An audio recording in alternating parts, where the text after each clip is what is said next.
বন্ধুরা দেখো, আজকে আমি সুজি উপমা বানাবো, মানে ঝাল সুজি বানাবো। তার জন্য নিয়ে নিয়েছি পেঁয়াজ কুচি, আলু এইভাবে কেটে নিয়েছি, এখানে কাঁচা লঙ্কা কেটে নিয়েছি, কারি পাতা নিয়েছি, আদা কুচি নিয়েছি, ধনে পাতা নিয়েছি, গাজর নিয়েছি। প্রথমে আমি আলুটা ভেজে নিচ্ছি। আলুটা ভাজা হয়ে গেল, এই দেখো গাজরটা ভেজে নিচ্ছি।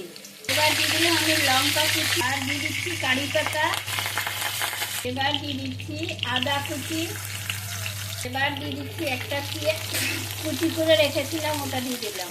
দেখো এইভাবে হচ্ছে। আমার বরের খুব পছন্দ, এটা ওটা করে দাও, সেরকম ও খেতে খুব ভালোবাসে। টেস্টটা আমার ভাজা ভাজা হয়ে গেল।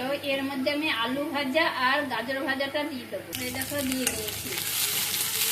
এবার আমি সুজিটা দিয়ে দিলাম। সুজিটা দিয়ে একটু ভেজে নিই আগে। আমি এতে লবণ ইউজ করে নিই, এখন পরিমাণ মতো লবণ দিয়ে দিলাম এতে। এর ভিতরে এবার দিয়ে দিচ্ছি অল্প টেস্টের জন্য চিনি। এর ভিতরে আমি এইভাবে অল্প অল্প জল ছিটিয়ে দেবো আর নাড়তে থাকবো। এতেই সুজিটা সিদ্ধ ভালো হয়ে যাবে।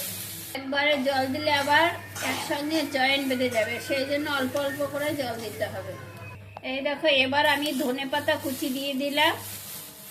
এবার আমি গ্যাসটা বন্ধ করে দিলাম। ঠিক আছে, এই রকম তোমরা বানিয়ে খাবে, দুর্দান্ত লাগে, দুর্দান্ত। প্রতিদিন তো একই রকম খাওয়ার কারো ভালো লাগে না, এইভাবে করে খেয়ে দেখবে, অসাধারণ খেতে, অসাধারণ। বুঝতে পারলা? ঠিক আছে, ঝাল সুজির উপমা।